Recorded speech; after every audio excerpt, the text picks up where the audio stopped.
Oh, yeah. I just want to talk a bit in this video about food. I want to talk about how this game has now got PvE, not just PvP. I want to talk about getting reputation with the various vendors and how you can use an interactive map to help you do that. So you're not running around like a fool most of the time. So if that's something you're interested in, keep watching, and that's what we'll talk about. Let's get cracking. Okay, let's talk a little bit more about how to make your character stronger. Now, you've obviously got your gear, as you can see, green gear, 61 max health, 38 max health, 38 max health, and you've got your weapon for doing more damage. But there's another thing that can make you stronger, which you might not have thought about. Food. In this game, you've got food that has got pretty good stats on it to make you stronger. So if you come to the city here, first of all, if you visit the tavern maid, she will sell you items to cook with, and then you can craft food here to go into that you can place in your cooking pot that I'll show you in a minute. Gives you like a lot of decent, very good stats. In fact, one of these has got twice the stats of a piece of green gear. So if you see here, you've got harvest bread. Now you've got 60 maximum health on that, and you've got 100 poison resist and 100 disease resist. Seasoned haunch, 100 maximum health, steel pepper, 6 physical armor. You've got fish soup. We can just spend a little while fishing and easily come up with this recipe. These ingredients, all these come from anywhere, even in the starter zone. Now, what you'll notice in a lot of these recipes, though, this kind of has got, when you get to white, it's basically the main things that you need that you just collect by going around. But when you start to get to green, you've got these extra things. Now, this is something that you'll find in the world attached to walls generally, and you can put that in one of your devices, your critter device, and create some of this critter chowder, put that in as well. And once you've got one beetle, you can multiply the beetles. You just keep putting them in and keep multiplying. Then you put 3 or 4 in. The more you have, the more it snowballs and the more they create. But also another thing that you'll need in a lot of these is dried herbs. You'll notice in these recipes here, like pumpkin pie, you need dried herbs. In the seasonal wolf haunch, you need dried herbs. Some of the blue ones, you need dried herbs. And I just want to show you where an easy way to get dried herbs, and you wouldn't have thought of it, like getting goblin ears.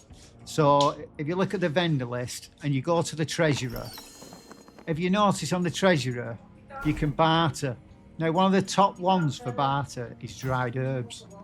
If you notice here, you just go around, you're killing goblins all the time anyway, but just pick the ears up. You're probably just throwing them away thinking they're not useful for anything. But they can lead you to having another 200 or 300 health. So the goblin ears are well worth picking up. Turn them in turn 3 in, get the dried herbs, and make the food. Then what you need to do then is you need to go to the lodge, go to the cooking pot then, and if you get the items you need to level the cooking pot up, eventually, like at the moment, I've got 2 extra items, but it moves higher than that, so you could put 3 in.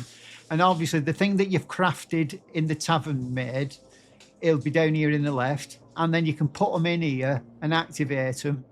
And like you've got harvest bread, which has got 60 maximum health, poison resist, disease resist, with really handy when you start going into the dungeons. You put that in, and you got 60 maximum health.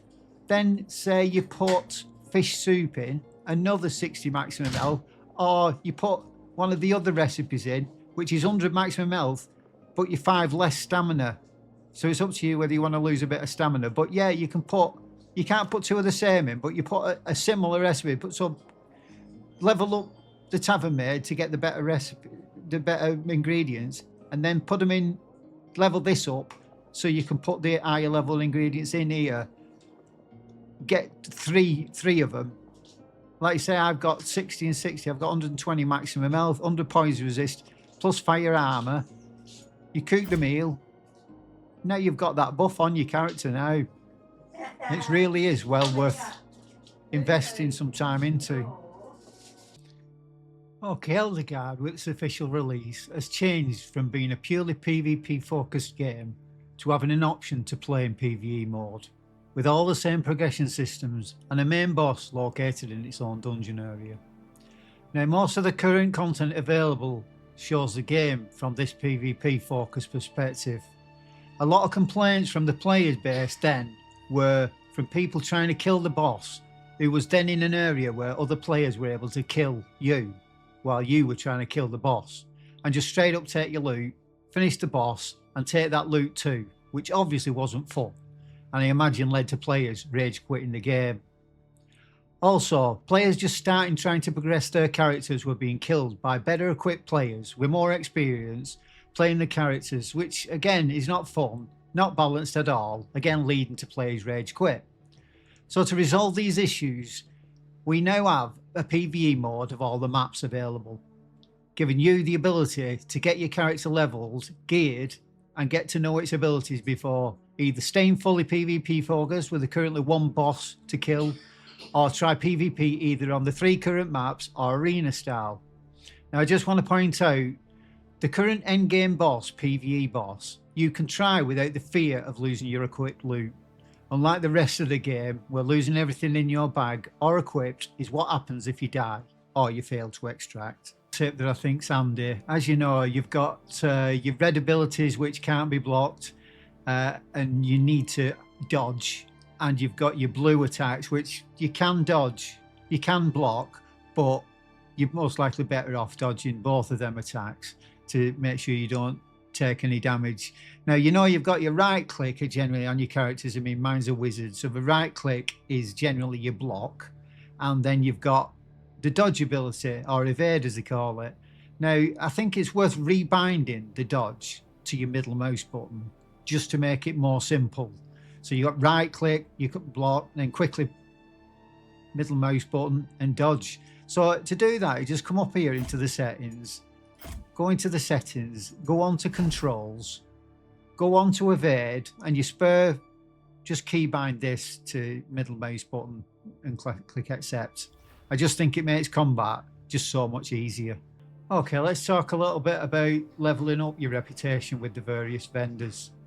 It's pretty critical to getting your base up so you can craft better gear, get better food, stuff like that.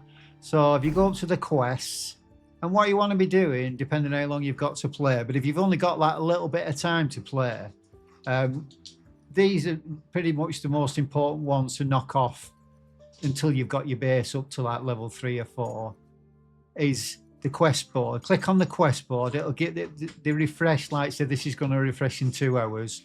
And the reason to do these, not so much for the rewards, but for the reputation. Here, this one's giving you Tailor reputation, and this one's giving you Enchanter reputation. So it's pretty important to do these as they come up.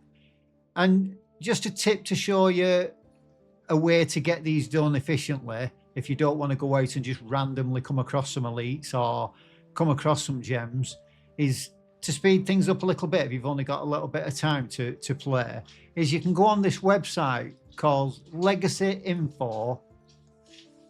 Loot Info. And what you can do on there, so now in this particular quest, we're looking for elites. Now, if you show all markers on here, this is what it looks like, a mess. You can't make sense of it. But if you click hide markers, and then so we're looking for elite. So elite, direwolf, elite direwolf. So them's are 3 elites. So basically then, when you go on, you pick which map you're going on. Here, Crypts, Greenwood Night, Greenwood Day, Goldbrook, all have a PvE portion to them, not just PvP.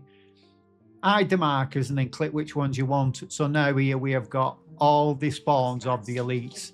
So you can basically focus on figure out where you've spawned on the map when you very first get in. Open this interactive map on another monitor perhaps, and then just go head straight for where the most concentration of elites are and try and knock out that quest as quick as you can.